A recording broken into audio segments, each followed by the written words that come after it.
Allianz. Supporting all 32 counties through the Allianz Leagues. Hello and welcome to the Throw-In Independent.ie's GA podcast in association with Allianz. I'm Will Slattery, delighted to be joined as always by Michael Verney. Michael, hello. How are we going? Well, you couldn't be better on a Monday morning. A rare weekend for Offaly won hurling and football league matches. So yeah, good day. I know it's like a throwback to the early '80s when Offaly were kingpins in both codes. Yeah, the good time is back. I wish it was here to stay, but hopefully it is. But geez, the hurlers had a brilliant win against Kerry. Kerry have had the strong hand on us the last couple of years, relegated us to Christy Ring in the end of the 2019 championship, and beat us in the league last year down in Kerry as well. So that was a great result, and it was really, really convincing as well. It's not winning by a couple of points. They absolutely annihilated Kerry. So that was a great result. The footballers had a great result against Wicklow as well away. So yeah, all good. I'd like to be, if this is a regular occurrence every Monday morning, I'd be a happy man. Yeah, you've obviously been very busy the last week. You haven't been able to go to the barbers as yet. I can see you're still growing out your hair.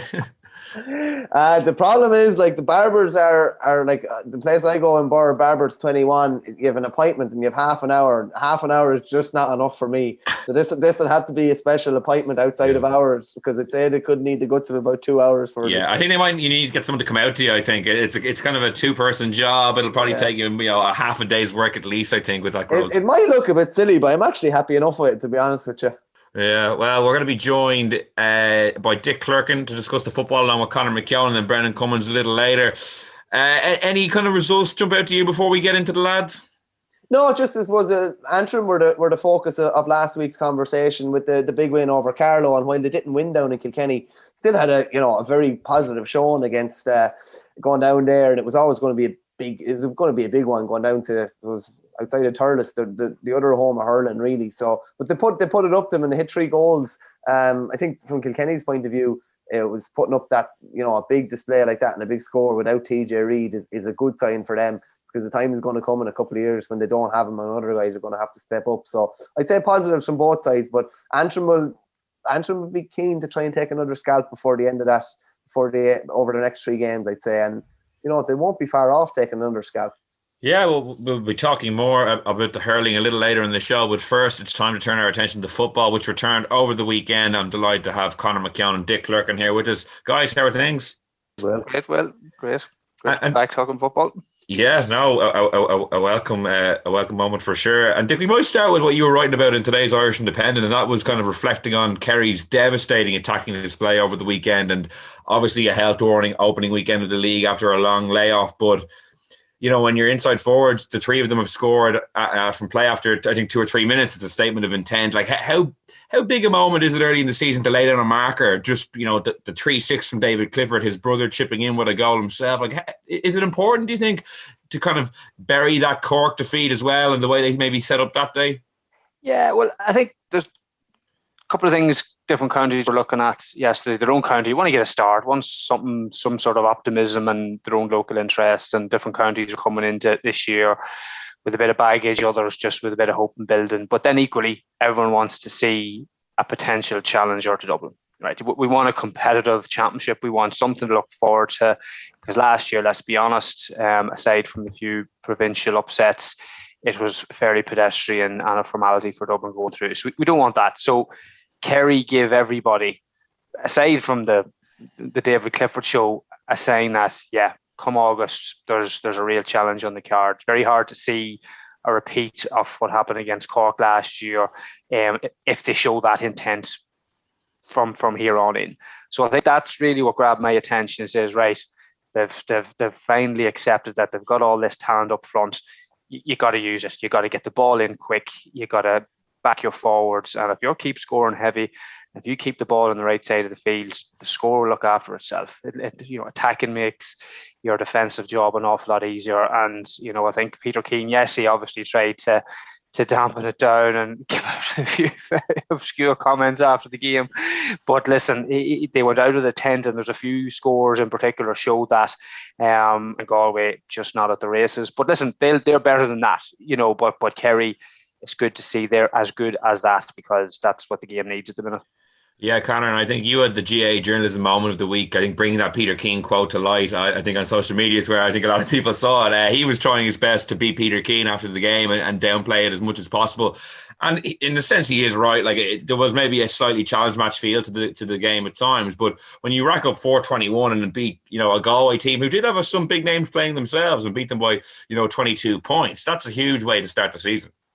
Yeah, like I don't buy this sort of challenge game thing either. Like I'm not sure where this notion that the league is some sort of phony war is actually coming to. There might not be any great value in winning the competition, but like we're so close to the start of the championship and there's so few games. And managers, inter-county managers by definition, like they're very active-minded people and they've been in isolation for the past 6 months, figuring out where they went wrong, figuring out things that they want to put right this year. So there's something to take out of every one of these games. You can't simply gloss over them, whether you're a Pádraic Joyce and you're looking at the black hole of a 22-point defeat, particularly given the scale of the defeat that they had at the back end of the league last year against Mayo, or if you're Peter Keane, like same thing. Like it's like Kerry were phenomenal the other day. The most interesting thing nearly was the team selection. It was almost a sort of very muted statement of intent itself. Like if you go back to the Cork game last year, Paul Geaney was injured and he wasn't there that day, but like Killian Spillane came off the bench and he was nearly Kerry's best player in the defeat to Cork. Paddy Clifford was on the bench. He only got on for the last minute or two. They are different styles of forwards to some of the players that Peter Keane selected last year. So I agree with Dick. I think the big question now is this how Kerry are going to approach the year? Is this how they're going to go after every task? And even if they'll be allergic to talking about it, is this how they're going to take on Dublin if they meet them in an All-Ireland final? Because, the only team really to take on Dublin in the past decade on those terms has been Mayo, and they're the team that have pushed them closest. Even Kerry after the 2016 semi-final, they kind of changed tack a fair bit. But I think, like, if you're looking at it from Peter Keane's point of view, and you have the phenomenal talent of David Clifford, and like Paddy Clifford as well, for a fella playing on the half-forward line, he just looks like he's going to score. Like a prolific half-forward in that sort of physical shape is completely invaluable. But maybe it's just time to say, right, Dublin don't have Jack McCaffrey, they don't have Paul Mannion, they don't have Dermot Connolly anymore. Let's go after them. Let's just back our team to be better than them in a game, because whatever they say, everything in the Kerry planning has to be around Dublin, because they know that's definitely who they'll have to go through, or more than likely to win in All-Ireland.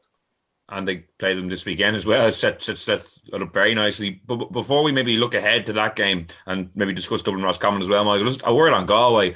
As Conor mentioned, after taking that hiding from Mayo when football resumed last year, they didn't have a great championship. Obviously, they didn't get to play Sligo, so they kind of went in a little cold to another Mayo clash where they were defeated. Like the morale must be quite low to suffer such a humiliating defeat in the opening game. Yeah, I actually remember when Conor was on the show the first game after the first round of the league last year, and I didn't actually agree with him at the time. He said that because of how condensed it was, that Galway would find it hard to turn it around, and he was exactly right. And it's the same now. You'd be worried for them. They hadn't trained together that long. They hadn't been together that long. All of a sudden, they're back in now. They play a game. They get absolutely annihilated. Fair enough by a brilliant attacking display by Kerry. But how difficult is it to turn around? They're going to be to play Dublin, obviously, yet again. It wasn't good for them in last year's championship. It wasn't good for them in last year's league. They ended up getting beaten by Dublin as well. They obviously kind of sleepwalk into the Connacht final by getting a walkover from Sligo. But it's very, very hard to turn things around. I know Jim McGuinness probably got some of the blame last year for coming taking that session before that league game, but I'm not too sure what they're going to attribute blame to this time. It was just really, really disappointing for, like, you have to remember in February and March last year, we were all talking about how good things were going in Galway and how, were they going to be the springer from the pack to threaten Dublin. But yeah, it's just with the time frames, it's going to be so difficult to turn things around. So there definitely would be a worry there.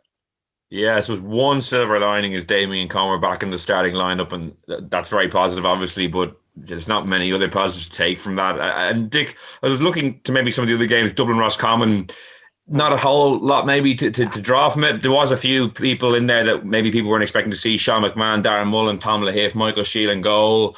But it was very much a fairly standard Dublin performance at arm's length the whole time. Yeah, sure, listen, we've just come accustomed to those over the last 6 or 7 years, playing that. Dublin just go out against that middle-ranked team, and the other team will play because they'll always get into double-digit scores because Dublin will afford a team, but they're always at arm's length. They'll always win by 6+, depending on what they want to do, and they're just so comfortable in their own skin at this stage. It doesn't really matter who you switch in. They know what job they're stepping into, and they're all at the pitch of the game. Now, I still do think that they're still need a solid core. I think Desi Farrell and Dublin wouldn't want to be going out into games without a Brian Fenton, or a James McCarthy, or a Ciara Kilkenny. Like a lot of good teams, they do have a few sort of pivotal catalyst type players. So, but when they're there and have been, and everything else can just knit in around them, like Cormac Costello again, looks like a guy that wants to get one of these jerseys that the young fellas are now coming in and whipping off him, and so hopefully, from his point of view, he can start making an impact as a starting player. God knows he's been about long enough. But listen, not much to be seen there. Be more interested to see what happens in Thurles this weekend to get a real sign of Dublin, and will Kerry really show their hand and have a real cut at them? Be interesting to see. Yeah, Conor, from a Dublin perspective, are you expecting them to be pretty similar to what they were last year, both in how they approach the games, but also the personnel? Is there anyone of the kind of players I listed there who got a run at the weekend that you could see maybe forcing their way in to get meaningful game time, or will it be much that cohort that maybe started against Mayo in December? Yeah, it's an interesting question. I think just like on how Dublin played yesterday, I know it's very easy to move on from it because they had it so easy, but the efficiency that they played the game with is just incredible. I was at Armagh and Monaghan, and it was a good game between two good teams. But by comparison, you could see the players exerting twice as much energy for half the reward, whereas with Dublin, they just always make sure it's the right player carrying the ball out of defence. They always make sure that the movement of their forwards, create space to the right people. I saw the stats, 34 scores from 39 scoring opportunities. Their efficiency is incredible. And they do it at such a kind of, they do it by stealth, then they nearly go away. And that's why I think, going back to the Kerry thing, you have to do something extreme against Dublin. You either go sort of Donegal 2011 or you go Kerry 2013. You either blitz them and take them on everywhere and take your chances, or you try and shut them out completely. Because if you let them, win their kick-outs, drilled from the back, they'll just, it's a death by 1,000 cuts. They are the most efficient team that we've probably ever seen. I think just regarding this weekend, there's probably something to be said for looking back to last year when Desi Farrell had his first league game against Kerry in Croke Park, and Desi was obviously late appointed, and then most of the squad went away on a team holiday. I think they'd only 3 sessions before they played Kerry in the league, and they got a draw out of it. And I had fully expected Kerry to win that game because they had proper preparation. But there's something in Desi Farrell that's very traditionalist, and the idea of coughing up a league game, regardless of the circumstances, to your primary rivals for the All-Ireland, he wouldn't in a million years just allow that to happen. So, given that Dublin are only guaranteed 4 games this year, they've already had one, and the next one coming is against the All-Ireland champions, I think he will select as many of his big game players as possible. And the guys that you mentioned there, I think really what he's trying to do is cultivate a bench. Like, he's lost Mannion, McCaffrey's not coming back, Dermot Connolly's not around, neither is Paddy Andrews or Michael Darragh Macaulay. So, okay, fair enough, you can say that some of those fellas were just propping up the bench. But he needs to cultivate proper options, because the team itself has kind of regenerated itself now at this stage. Like the real leaders in it are Fenton, Kilkenny, Con, even John Small, and those players are only 27. So, the core of the team is still quite young, but I still think he'll probably have to find a midfielder. Maybe Padro Cuffy-Bourne, who was on the bench yesterday, is a good prospect. But I don't really see too many of those players breaking into the starting 15. And as regards the Kerry game this weekend, I'm absolutely certain that Dublin will pick the strongest possible team that they can. Yeah, I made a slight reference to it today. Like, if Dublin were happen to be beaten by Kerry next weekend, like, they have to go to Tuam in Galway, which will be an absolute dogfight to stay out of relegation, because that's, the winner of that game will probably stay up by virtue of the head-to-head. So, I would fully agree. I reckon it'll be both teams going hell for leather for Thurles, because you want to get the job done. You don't want to be getting dragged into the last day because it's so tight. It's hard to see a Galway team turning where they're at the minute turn. But Dessie Fowler doesn't want that distraction. He'd want to have, the league tidied up. Also, they're not going to get any games in Croke Park for their league campaign this year unless they get to a final. So, it's been a massive advantage having the winter series and the new players getting accustomed to Croke Park ahead of other teams. So I'd say it'd be nice to get a run out, because the Leinster Championship will be just a sort of a cakewalk challenge match. So to play a good top team in Croke Park, maybe in a league final, I'd say it might be something that Dessie Fowler would appreciate ahead of meeting a Mayo or a Kerry later in the summer. Yeah, Michael, and just on the game, Dublin, Kerry and Thurles at the weekend, given the condensed nature of the season, how close it is to the championship, does it take on added significance for you? Is it more than just a league game between two rivals? If Kerry go out, say, and put in another really good attacking display and get a win, is there a narrative building then that they are the team to beat Dublin this year? I think because it's Kerry and Dublin, it takes on more of an importance anyway, regardless. I think just an interesting one as well. Peter Keane in his first year got to an All-Ireland final and probably should have won the first day when they had an extra man. Last year was a bit of a write-off. I think he might see, he's not looking into the future, but he's not guaranteed a fourth year. I think he will play to his strengths this year. His strengths is a big attacking force that they have, and I think if this is going to be his last year as Kerry manager, he'll go out in the Shield and they'll play to his strengths and play the way he thinks they should play. So hopefully they'll really go at Dublin this weekend. It's great to be 5 or 6 days away from a game like this and be looking forward to it as much as we are. These are the ties that make the league. Do I think it will have an impact later on in the year? Yeah, potentially. No more than I think Limerick losing to Galway in the hurling yesterday potentially could have an impact later on in the summer if they potentially meet. So it's probably more of an impact for Kerry if Kerry can get a win over Dublin playing this kind of swashbuckling attacking style. If they spot holes or spot gaps or exploit weaknesses in Dublin, it will definitely bear fruit maybe later on in the year. Similarly, if Dublin can keep the strong hand on Kerry coming in with all this momentum, all this positivity after the first weekend, and Dublin shut them down, and then all of a sudden Kerry are thinking, okay, this didn't really work in this league game. Dublin were able to match us or whatever, and then they might tweak that, and it will have an effect on things to go later. I'm hoping to just really go at each other. We see kind of a high score match. Kerry, as every other team has done, they've played games against Dublin on Dublin's terms, and I think they'll try and play on their own terms. And if that doesn't work, it doesn't work. But they should be playing to their strengths, and I think they will this weekend. And that's why it's so. That's why everyone's going to look forward to it so much. That's by far the marquee game across hurling or football next weekend. It's the only game anyone's going to be talking about. Yeah, it's great to have such a big game so early in the campaign as well to get everyone's minds focused. And Conor, was one of the big talking points from the weekend was from that Dublin Roscommon game, the penalty incidents. The new rule is being brought in. Anthony Cunningham very unhappy after the game, saying that he basically doesn't think it should have been brought in. After, I know you've been at a couple of games so far, how have you found it, in practice? I'm not sure if you've seen many instances of it or what do you make of the reaction to it after just 2 weeks or 1 week, sorry, in football? Yeah, it's like there was one very clear-cut incident in the game I was at in Enniskillen where Ryan Kennedy, the Armagh cornerback, fouled Sean Jones. Now it was difficult to tell where exactly the foul took place. But Kieran Brannigan was the ref and he went in and spoke to his umpires. And so he was obviously considering that it was one of these fouls. And when he came back out, he decided to give a free in, no penalty and no card to Kennedy. And after the match, we were told that he had basically judged it, that the foul was outside and that it wasn't deliberate.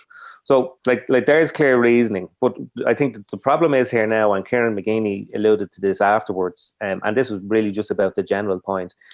You're asking basically a referee, whatever about judging whether it's inside, you're asking a referee to give their own analysis on whether there was intent, because intent is, it's a paramount in awarding this penalty, and it's impossible to do that. Like it really is. Like there are some very obvious cases, but the width of the grey area when it comes to deciding whether there was intent, it'll be interesting to see, because I would imagine eventually what will happen is referees will err on the side of caution, because awarding a penalty is a very, very, I suppose it's an extreme thing to do in tight matches. But, you can get to the situation where there's such a value on it that you have players that are falling over looking for that penalty because they need to get one. And that's difficult on referees. Now, you can make the point and say, well, it's up to players to behave responsibly on the pitch and not try and con referees. But we know that in a competitive environment, that's inevitably going to happen. So, I mean, I agree with the principle of the rule. I think deliberate drag downs, deliberate pull downs should have a very high level of punishment. But the rule as it has been drawn up, I think puts more pressure on referees. It gives them too much to adjudicate in a snapshot. And I know they have umpires there to help them out with it. And I'd be absolutely open to Kieran Brannigan getting that one right yesterday. It was difficult to tell from where we are. But that was only a minor example of something that could have massive ramifications for a huge match later this year. Yeah, I would agree with Conor. I think, and hopefully that's where we'll arrive at when all these controversies and that, we just get sick of them and we start to define rules a bit better to make everyone's job easier. Like, the only situations that a player should feel the full wrath of that new rule with the penalty, the black card, when there's just no doubt, like, anybody, no matter what vantage point, whether in the corner of the stand or right up near it, knows exactly that player was going in with no intent other than to drag that player down. There was no attempt. There was no conceivable possibility that could have been a tackle. He just went down. Goes back to the Sean Kavanagh textbook example. Like, that and young McLaughlin last year against Galway. Nobody would dispute that. Anything that there's a margin of doubt that could go to the player, that if his timing had been a wee bit better, he could have got the ball away, or there was instinct, or was just somebody running across. The benefit of the doubt has to be given to the defender, because that's Gaelic football. That's the game. It's played at high pace. These contacts will happen. That you've just your instinct, your turning your shoulder at the wrong time. You just can't get out of it. You should not be penalised with a sending off for that, and that's what's happening. And that's what's frustrating. But anything that is just of no doubt, it's the difference between first degree murder and manslaughter. Like, you only get done for first degree murder if it's proven in intent you wanted to go and do what you done. And I think I don't think anyone would have any dispute with that. But these marginal ones and what's happened with them, that's what drives people crazy, because that same tackle happens out in the middle of the field, nothing, play on. But yet it happens up in front of the goals. You could lose a man and you can see the penalty. There's no logic or consistency to that. Yeah, Michael, it's funny, some of these rules, when they get brought in and they get voted on at Congress and they get discussed a small bit, and then they get brought in the first weekend and people react, managers and players sometimes, as if they've never even heard of this being brought in. John Kiley in the hurling expressed similar sentiments that the game changed while we were all away, and then it's just sprung upon everyone and everyone loses their mind. Yeah, it's like the advantage rule was like like an aside, a footnote almost to Congress, and then all of a sudden it has a massive impact on the games, particularly the hurling games at the moment. But no, I'd agree with the lads. In fairness, I just think that the punishment is so severe and just completely changes the face of a game. As Dick said, it has to be so clear cut. There can't be any margin of doubt at all. I just think we've kind of handcuffed ourselves to this now. It's almost like is a player going to try him and buy one of these kind of fouls now? Which is like, if you're under pressure in a game and all of a sudden you buy a penalty and you buy a sin bin, that changes the face of a game completely. I just don't think we're encouraging. The principles that we should be encouraging, and you're placing undue pressure on a referee to make a decision that could totally change a team's league campaign, totally change a team's championship in a summer and season. So I wouldn't be happy with that. I think a penalty within the new zones, the new penalty zones, would have been enough of a punishment to trial at least. I think we've hit the nuclear button on it, and I just think it's a bit too much. Take the example last night that the boys looked at the Sunday game, young Darrow Canavan and the Donegal defender, I just can't remember his name. And they tried to, I was looking at it, they said, well, that should have been a black card because he tripped him. When I was looking at that, Darragh Canavan basically ran over his leg. He was just in normal contact of what you're going to get. And again, that just shows how that grey area, Conor, that you talked about. How do you interpret that in real time and make a decision? Whereas that could be a game changing decision. So I think that's the sort of stuff we've got to have a bit of common sense around that. Another like this applies to hurling as well, but like the root issue of this tends to be that the tackle is still so ill defined, and I'm sure we'll talk about it when we're talking about hurling now as well. But the use of the body in any sort of circumstance, to block a player or to jockey a player or whatever you want to call it while your hand is in, that is still very much up for debate as to what referees allow and what referees don't allow. And even if you look at the rule on it, it's not exactly clear. So then you're into a situation where if you block a guy and you happen to be bigger and stronger than him, it will look like a foul and the referee will award it. Whereas a smaller player, the same thing happened. I remember Kerry McGinney used to bring it up all the time about Tomás O'Connor, the big full forward that played for Kildare. Because he was so big and strong, you can have two fellas hanging out of him and he wouldn't get a free. Whereas a smaller fella, all he needs is somebody to push him over and they give a free. So, again, I think this is well-intentioned. But because there is such a grey area, because it's so ill-defined about what constitutes a tackle, what sort of use of force or use of the body represents a foul, that it can only ever be applied inconsistently and subjectively by referees, because we don't exactly know what it is that players are supposed to do in those situations. Mm-hmm. The defensive player trying to make the tackle. Yeah, and it's certain to be a massive talking point. It'll be interesting to see if how big it does become over the next couple of weeks. And then, as you guys have all mentioned, big championship games, if they're decided with these sort of calls, it will be very... Don't even get us started on the mark, Will that... That's another thing. Just park that. No, don't start. Here, we haven't enough time. No, we'll leave that for another day. Michael, the other big Division 1 game over the weekend, Tyrone-Donegal, those old rivals. We wanted to see what the new Tyrone management would bring. It wasn't a victory in the opening game, although debutant Paul Donnelly had some outing with 10 points and 3 of them from play. What did you make of that game? Well, there was a different intent from Tyrone. You'd have to say, maybe a far more of an attacking approach to them.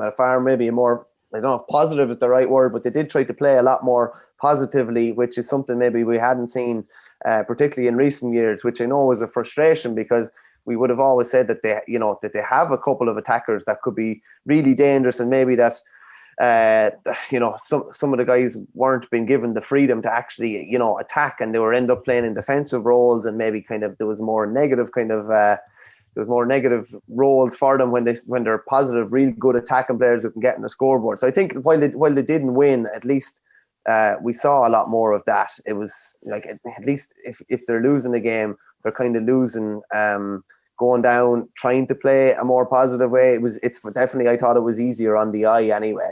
So that was the one thing I take from that, and that's going to take time to bed in as well. But that's their first competitive game. They've only had the guys for the guts of a month. So that's kind of the start of hopefully what we're seeing is a bit of an evolution in Tyrone. Yeah, Dick, because the game kind of cut up a package last night. The amount of chances they missed, their shooting was very wayward. If they had even converted a fraction of those chances, it would have been a really morale-boosting start to a new reign. Yeah, it shows a contrast what Conor was saying about Dublin, and that's where Dublin have evolved to, that they're just so efficient. So the first thing you need to do is create chances, right? So if you're creating the chances, the next bit is, right, now lads, when we're in this position, we need to have better shot options. Now, I'd far rather be trying to fix that problem rather than the team that can't even get the ball up there to the forward. So if that's where they're at now, they're not in a bad place. The likes of Conor McKenna, I say he'd be glad to get a game of football without Neil McGee breathing down his neck at this stage after the last 2 games. Look, so he's a talent that hasn't really bedded in just yet. He got a good start in the league last year, but exciting to see what he can do, young Darragh Canavan. So where are they going to knit these guys in? Callum McShane, I'm not sure. It'll be interesting to see maybe an update on where he's at. So if they can get these players in, get a bit of a structure and shape around them, there's loads of potential there. Where's the right place to play a Matty Donnelly? So listen, those there, I just don't think they're going to get there quick enough to be a real threat this year. You could see Donegal, who are just a wee bit more comfortable in their own skin, they just always look like they know what they're doing and who's doing what. I think they'll probably still just have that edge on them. Now, Donegal's problem is they're still too dependent on Michael Murphy. Like, Michael's about a long time now, and he's phenomenal again at the weekend. That's been their Achilles heel at the crunch end over the last few years when he can't do it on his own. Is there another guy there to step up and you could really trust him and back him to get you over the line? I haven't just seen that yet. Paddy McBrearty looks a bit sharper and fitter. Can he build? As for Tyrone, I think they're on an upward trajectory. Just think this year will be too soon for them. Donegal, I think they're going to have to try and max out because they haven't too many years in Michael Murphy left. He's still there. He's still their talisman. Just not sure they've just enough real quality to be a top contender anymore. Yeah, well, it was still great to have football back and be able to talk about all those great games and looking ahead even to next weekend. For the moment, Dick, thanks so much for joining us. Thanks, Will. All right, man. Cheers, Dick. Thanks a lot. All right, man. Good man. All right. Have a good day. Slán. Thank you. It's now time to turn our attention to hurling on the throw-in in association with Alliance. We're delighted to welcome Brendan Cummins. Brendan, how are things? How's it going? All good. Very interesting weekend. Galway, Limerick, probably the big game of the weekend and the big result with Galway getting the win. But I think we might start with John Kiley's comments after the game because that's gotten so much attention today. There was kind of two things. He accused Galway of embarrassing simulation, which we might get to in a bit. But first, an issue that we talked about last week as well, the fouls, the amount of frees being given in games, the stop-start nature of it. He was saying that the game has changed since they last won the All-Ireland while the players have been away. Like, what do you make of his comments? I think he's right on the basis that the game has changed. I think the tackle has been taken out of the game. It's not healthy, I think, to say the least, to watch free-taking competitions. Niall and Jesse scored 14 points for free. Now, John Kiley is honest enough to admit that his players need to tidy up in the tackle, which is they're very physically strong upper body. So therefore, when they go into tackle, they put an arm across you. Sometimes the arm slips from here up to here. It's not the clotheslining players, but just when the player ducks in like that. So teams now probably have recognised that Limerick will stand with a high stance in the tackle, arms out, shoulder high. They probably need to bring him down waist high to stop the higher tackles, we'll call it, and inviting frees. But like the same way above in Thurles, not to as big an extent, but Limerick had been at the brunt of this, especially the weekend before in the Gaelic grounds. He'd probably let it slide a small bit, but now he's starting to see that they need to change, because I don't think, and I'm sure actually, that Croke Park aren't going to change. This was passed in Congress. It's very black and white. It's a free or it's not. There's no advantage. So we're going to have this conversation. You may as well record. It's going to be a bit like a Brian Cody interview after the All-Irelands. The same thing comes out all the time. This is where it's going to be, and it is a problem, and a big problem for our game at the moment. But Michael, is it an issue across the board in hurling, or is it an issue with Limerick and them not really getting to the grips like other teams are? Because even last year, for instance, I mentioned in our preview podcast the amount of scoreable frees they gave away in all their games, and they won the All-Ireland. So it was an issue for them last year as well. Is it been magnified because they're the All-Ireland champions? Their coach and the manager rather is the man who really put his name to it. But is it a bigger problem for you across the board, or is it just kind of more so for this team? No, it's a pretty big problem across the board. Obviously, Limerick are the high-profile example. They're the All-Ireland champions, but they have always played right on the borderline. Depending on who's refereeing, it can go one way or the other. It was funny. I was actually going to tweet yesterday before the game to say about James Owens refereeing. We're going to have as free-flowing a game as we could have, but he's obviously been given an edict that he is to referee to the rules, and I don't know if it's if it's a closer magnifying glass on Limerick in particular, but as Brendan says, hurling is becoming a non-contact game at the moment. And if you go into the tackle like that, with your arms in around, or a hurl going in around the body, any of that kind of noise or anything like that, you're giving the referee the option to give a free. They're giving them a chance to give a free. And listen, James Owens gave those frees yesterday. I think it was 22-14 in favour of Galway. That's not anything anybody wants to see. Kiley's saying that they need to look at their own technique. They definitely do need to. They're all big, fit guys that they don't need to dive into a tackle. They don't need to give the referee the option. But this is not what we want to see. Nobody wants to see. The barometer of a good game is usually when you see the free takers on both sides. Jay Canning 9 points, 6 frees or something like that. You know, it's been a pretty free-flowing game. We haven't just been watching Joe Canning hitting frees all day, or whoever it is hitting frees all day. There's no, like, hurling is the fastest field sport in the world, or it was anyway. It's definitely been slowed down now big time. And like, imagine this, in 2018, within 24 hours, we had 2 of the greatest games of hurling of all time, 2 extra time All-Ireland semi-finals. And all of a sudden, 3 years later, we're looking at a completely different game, a game that bears little resemblance to them. And we have tinkered a game that I just don't think needed such radical changes. And it's worrying now. Hurling was almost a salvation for a lot of people with different things that are going on. You know what you're going to get. A bad hurling game, they would always say, is better than, you know, a good football game. A normal hurling game now is tough on the eyes, and I'd be the eternal optimist as regards, you know, a hurling match and, you know, the entertainment you get from it. But like, it's hard to take too much optimism from what's going on at the moment, and we're getting to a worrying place. I think a question I'd like to really have answered, and I think it needs to come out sooner rather than later, is why. Why was the change made? Now, the other night on before the Tipperary and Cork game, we showed 2 clips that was shown as a reason for bringing in the new rule. And it really came down to, like, you can pick any refereeing decision or any decision I made in the goals and say that was a poor decision. That's sport, right? But the 2 examples that we saw the other night, I actually called the free different to where the free was in the Limerick example.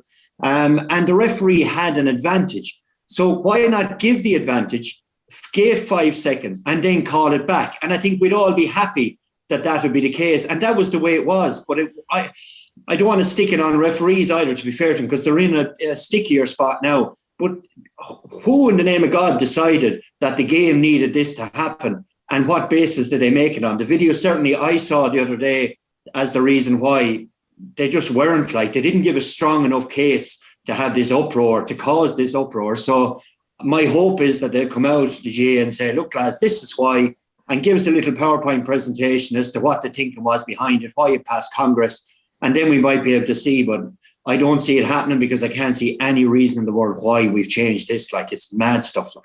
Yeah, and Conor, just in terms of then the on-field action then, because ordinarily Galway beating Limerick, I think, for the first time since maybe the league in 2017, I think, or 2018, would be a huge story in and of itself. You know, is it a significant victory, do you think, for Galway?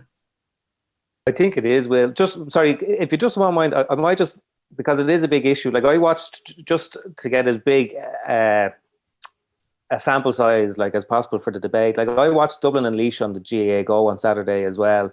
And like, Laois dropped a man back. Dublin had 2 spare men in defence, and Dublin are trying to be a very methodical team. So the number of contested possessions was very, very low. Even, you know, by contrast to the other Division 1 games of the weekend, there was an awful lot of short puck outs, picking out men in space. So there shouldn't have been a high free count. And there was a huge free count. The threshold for physical contact in that game before a referee blew for a free was huge. Donald Burke scored 13 frees. I think he missed another 2 or 3 in that game. And then you just wonder whether this is an early season thing, whether they're trying to be as strict as possible now before, you know, I remember last year the Dublin Wexford League game in Croke Park, and Johnny Murphy blew 52 times or something like that for frees. And that seemed like the apocalypse for hurling, you know, like if we're blowing for everything. But it does seem to be that players are not sure anymore what they can do to stop an opposition player. And like, I think it's exacerbated by the fact that at the moment, a lot of teams are playing a similar style where they will flood the middle. There are a huge number of bodies in the sort of between the 265s. Half forward lines no longer really are perched where they were before, and that will mean that there's an awful lot of physical contact. And if you pick the ball up in a ruck and some fella is standing there with his arms out doing literally nothing, if you run into him in the right position and fall down, you'll win a free. And that's just, I mean, you know, if that continues on into the championship, I think we're actually going to have a bit of a farcical sort of a season for hurling.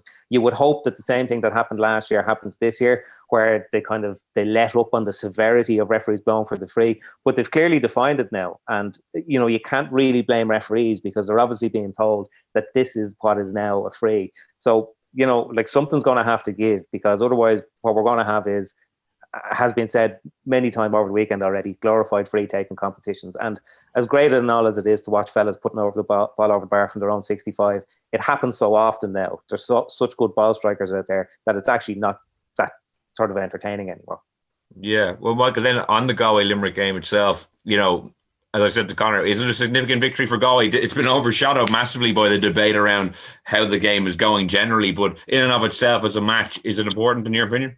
Yeah, no, I definitely think it is. I think they had them, maybe arm's length is a bit of a stretch, but I don't think Limerick ever really looked like winning the game at any stage in the second half. Galway always seemed to have a little extra bit, and they were able to stay with them physically too. Limerick weren't able to burn them in attack in particular, even around that middle third when they went running at them. The Galway guys were generally able to stick with them, apart from maybe once or twice where Garrod Hegarty got away and was able to set up a chance. And Limerick had, you know, a lot of the big guns playing yesterday. I think it's important, if you look at the 20, when Limerick won the All-Ireland in 2018, they went down to Salt Hill, beat Galway, the reigning All-Ireland champions, in a league game there. Then we're able to beat them later on in the year. I do think it's an important win. As I said, and it wasn't, you know, a point or two. It wasn't holding on. It wasn't with, you know, maybe maybe the negative tactics that they had in the All-Ireland semi-final last year. It was playing quite positively. They took them on physically and were able to match them.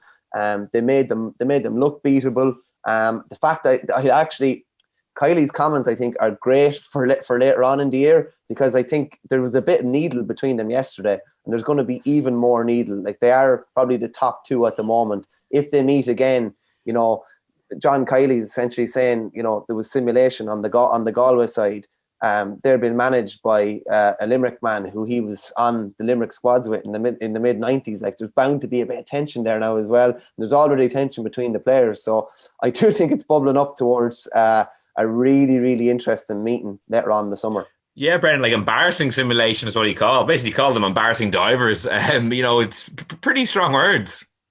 It is, yeah. But if you're building an old siege mentality, that's what you come out with, and it gives an extra pep in the step, and that little bit of needle inside in the dressing room against the world or against the opposition. And Galway, to be fair, are the ones that have come closest, we'll say, last year. But think about it, the 10 minutes extra time, Mannion and Canning weren't playing, and Galway kind of came to their own downfall in their sloppy use of the ball. But they've tidied it up and they've gotten better and better. And yesterday was a sign that their project is going in the right direction. They had a similar style of play, similar big players. Todd Cannon was extremely impressive for me yesterday. Now, he is really bulked up now. I'll tell you, whatever's in the orange juice up there, I'll tell you, he's getting bigger and stronger. He's breaking tackles. And last year his work rate went through the roof.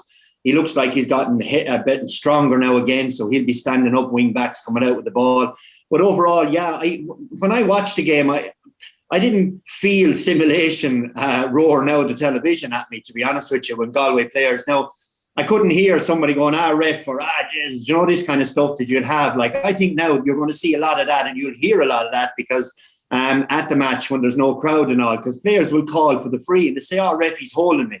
You know, and they might stop even. I think we'll see a bit more of that. Players will stop and put their hands up in the air and go, look, sure, just give me the free and have done with it, like, you know. So it didn't roar out simulation to me, but maybe at the game and the heat of the moment and all that, where he saw that Galway players are being cute, they might dip the head into the arm and then go, ref, it's around my neck and stuff like that. But it didn't roar out of Spanish La Liga to me that lads were taking dives, to be honest with you. I just wonder though on that one, Will, like if you go back to the last year's All-Ireland final, I think Waterford had something like 39 turnovers to Limerick, and an awful lot of that came because of how Limerick defend, how they could box up players, particularly when the ball broke down. And you just wonder whether John Kiley senses that other managers are sending teams out to, instead of turning the ball over, trying to win a free, you know, because you only have to turn 3 or 4 of those turnovers into frees for your own team, and it could have a massive bearing on the result. And because of how Brendan described how the Limerick players tackle, you know, particularly the players around the middle eight, they're all big, strong men with huge upper body strength who get in high. If you can win a couple of frees, like, it could have a massive bearing on the result. And I just wonder whether Kiley maybe suspects that teams will go down that route this year. Yeah. Just finally on Limerick. Limerick were very good at slowing your momentum. So when you went through the middle third, the idea wasn't maybe dispossess you, it was to slow you down. So a little hand round the waist to pull you back, a little tug of the jersey, the the forearm into the chest route, and again, to stress, it is not their clothesline players. They're standing their ground, and that's just to slow you down, to allow people to funnel back. Now that's a free in the modern game, and refs have no choice. They have to blow it. There's no interpretation of the rule. A foul's a foul, and that's that. And that's where they're getting bogged down at the moment, I think. Yeah, it was actually their first defeat since I think July 2019 when they lost to Clerkin. So a long unbeaten run ended as well. Michael, it's funny given the reaction to the Limerick Galway game, because on Saturday night after Cork Tip, two of your own county men, Michael Dignan and Brian Carroll, on social media saying that was the signal of the disaster for the sport, that the way that game unfolded and the styles of play on show were something to be worried about. What did you make of that game? I think from a Tip point of view, and Brendan will probably give a bit more detail on it, Tip have always been known as, creating loads of goal scoring opportunities, trying to raise green flags every chance they can. They haven't really threatened the goal in the last two games. They've kind of nearly adopted a different tactic. It was more containing Limerick and trying to, just basically trying to not let them get a run on them. The other day, it was almost like containing Cork as well. They were sitting very, very deep. John McGrath was parked in full forward a lot of the time. They didn't play great ball into him. When they did, they got a couple of scores, but they were concentrating on flooding bodies back and trying to stop Cork breaking the line and trying to stop Cork creating all these goal scoring, the guts of 10 goal scoring opportunities they created the week before. I think it's a funny one. I think Tip, we know what Tip have going forward generally.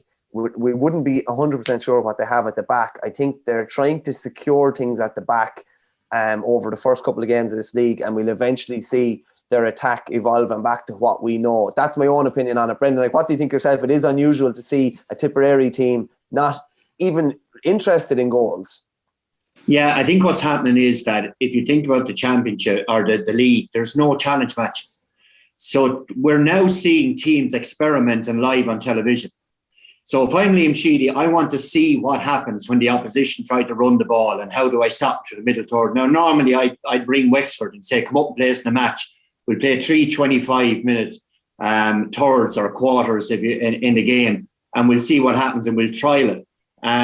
But he hasn't got that luxury now. So he has to go to the extreme. The same way, I don't think Cork are going to run every ball from their 21 to the opposition 65. It's absolutely impossible to do. But they persisted with doing it the other night. Why? Because they're trying to learn how to do it. And how will it work? And they'll do video analysis on it. They'll critique the players during the week. This worked, that didn't work. They've no other way of trialing it only this way. And unfortunately, as a spectacle then, as supporters are going, what are Tipperary doing? They've nobody inside the opposition 45. But we got back to what we gave out about Derek McGrath about years ago. They're taking it to the extreme, trialing it. And you're right, I think later in the summer, Tip will play with two inside. They'll hope that they'll have learned some of the lessons from a defensive structure to become not more like Limerick, but more like the modern defensive structure. And that transition then into attack is where Tip are lacking at the moment. They're not used to it. And I think breaking the tackle is an issue for Tipperary. When Michael Breen and Dan McCormick don't play, you don't have somebody powering through the middle. Flynn can't do it. Brendan Maher, Paddy, Noel McGrath, as much as I love them to bits, they're not going to break a tackle anymore and get away from and create that overlap that you need for that transition. So Tip are learning, Cork are learning, and it's just the other night it looked fairly tedious that, oh my God, what are they doing this for? They just have to try something different, and we just all have to watch it. But during the summer, I think it'll be different. Yeah, Conor, what have you made of Cork's approach over the first two games? Obviously, they hit 5 goals against Waterford, week 1, another 2 against Tip on Saturday night while trying to maybe experiment with their style of play, as Brendan says. Yeah, they're an interesting team because there's so many good, young, fast players, and then behind it all you have Mark Coleman, who just lords it back there. He's just an outstanding player to the extent where Tipperary kind of nearly went out of their way to make sure that there was a man on him. You're nearly marking the opposition's playmaker. It's a bizarre sort of evolution, I suppose, in hurling that you're putting a player on the opposition's number 6 to make sure that they can't hurl ball, that they can't pick out men in space, because that's where a huge number of scores are coming from now. Again, that Dublin game at the weekend, you had Donald Burke, who was the best ball striker on the pitch, and underage he would have been an inside forward, and he's ostensibly playing behind the halfway line because that's where the teams are getting the vast number of scores. I would say I'd love to see stats on it, but I would say that there are more scores coming from outside an opposition 65 than inside the opposition's 45. So, maybe we'll go back in the summer to see Tipperary playing with Callan and, John McGrath and Bubbles or something in the full forward line. But you can understand why, for a long period of games, the teams have nobody inside the opposition's 45 because, launching the ball long in there can be a bit of a raffle unless you have really good ball winners. And, there's a much more, I suppose, precise way of playing the game. Managers would see that if you can work it out from defence, if you can retain possession, if you have your best ball strikers out around the 65 or even deeper than that, you can score a high number of points. And like Limerick scored a goal at the weekend. It's the first time they scored a goal in 5 matches, and they haven't conceded a goal in the last 5 matches. So there's the team that have won absolutely everything with no real great intent on scoring goals, but able to set up in such a way that they can generate a huge number of scoring chances, working the ball, turning over the opposition and limiting the opposition from scoring a goal. So that's, I think, quite going back to your question, why Cork are trying to run the ball out of defence. Limerick are the market leaders at the moment, and they've been so successful. The extent of their dominance is so pronounced now that I think a lot of teams are trying to ape what they do, but also, in their own way. Like Cork have a lot of pacey players. It makes sense you try to get them on the ball and create one-on-ones and go past them and open up a scoring chance. But as regards the level of entertainment, it's not great at the moment. That's where I think Cork are going to run aground slightly when the summer comes. Limerick don't run the ball through 2 and 4. They try to play through 5 and 7, and it's only when they counter attack that 2 and 4 run the ball. So I think if you're persistent with a strategy where your full back line are going to be running the ball out all the time, like Damien Cahalane looked fairly good against Clare a number of years back at doing it, but teams will cop on to what they're doing. And the question really for Cork is what happens when Limerick on the 3rd of July push up on them and they have to go along. Seamus Harney, for me, is the only ball winner they have in the half-forward line. Luke Meade, Robbie O'Flynn wouldn't be too bad at it, but it looks like his hamstring now could be in a bit of bother. So, they're going to have to come up with some kind of a plan to get the ball to 5 and 7 and work from there, because working it through and 2 and 4 isn't a sustainable plan when we get to the summer. And we might finish up, Michael, with the Davy Derby, Wexford Clare. Very impressive comeback victory for Wexford in the end. Clare looked like they were maybe out of sight as we kind of edged towards the final whistle. Were you impressed with Wexford? Yeah, a lot more bounce to Wexford than there was at any stage, I'd say, nearly last year. When you look at Rory O'Connor, the energy he brings to the table and terrorising defences, a lot of their best players are playing well again. And there's no coincidence that they're playing well as a team as a result. Chin might have been off colour from freeze yesterday, but he was good from open play. Same with Rory O'Connor. These are these two guys really are the pillars of their attack, along with Conor MacDonald.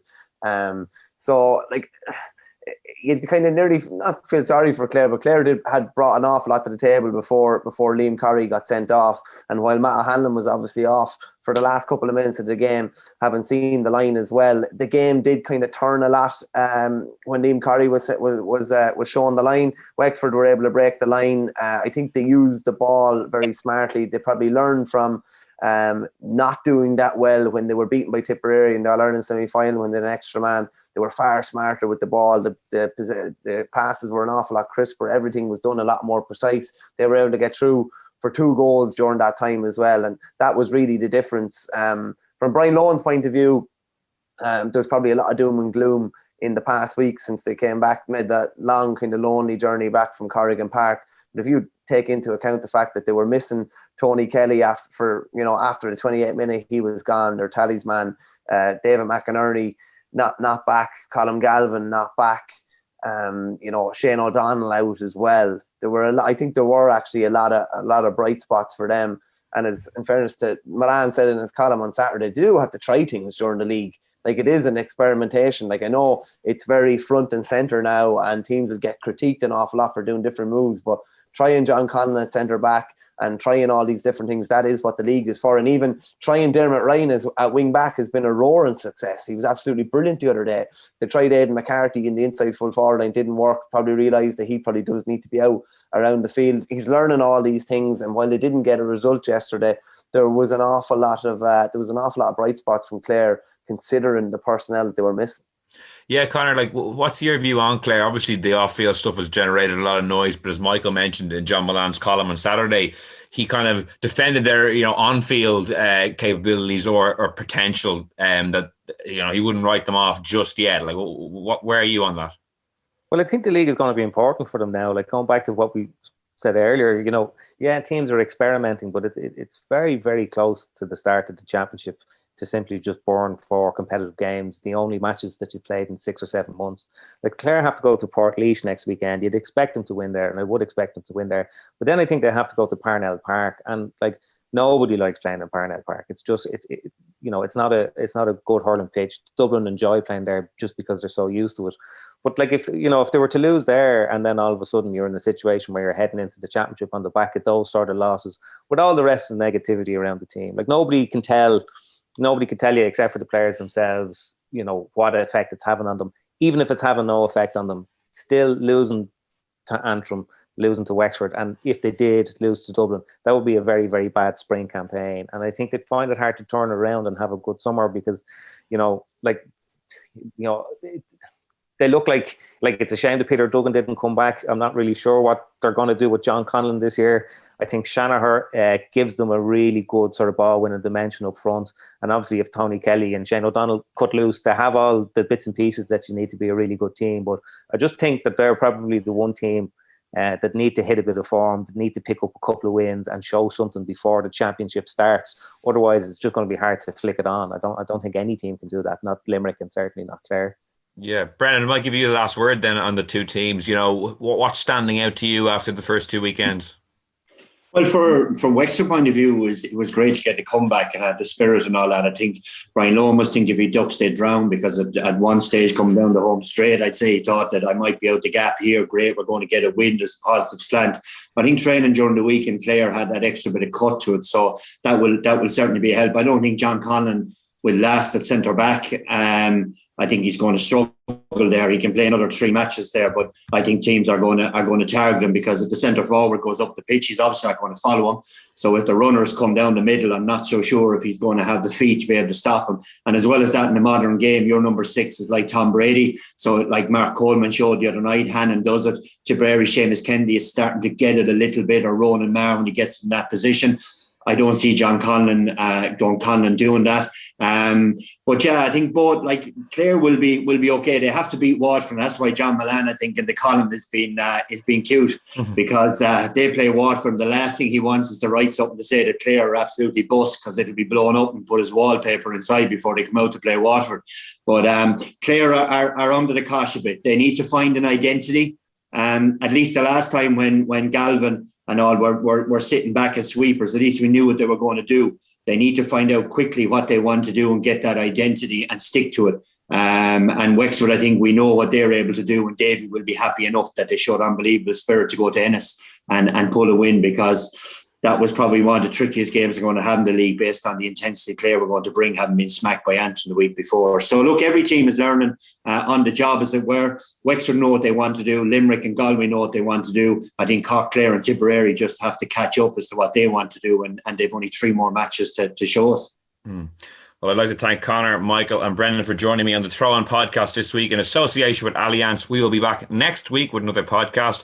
In the meantime, you can subscribe to us on Apple Podcasts, SoundCloud, or listen on independent.ie. So until next time, thanks for listening and goodbye. Allianz. Supporting all 32 counties through the Allianz Leagues.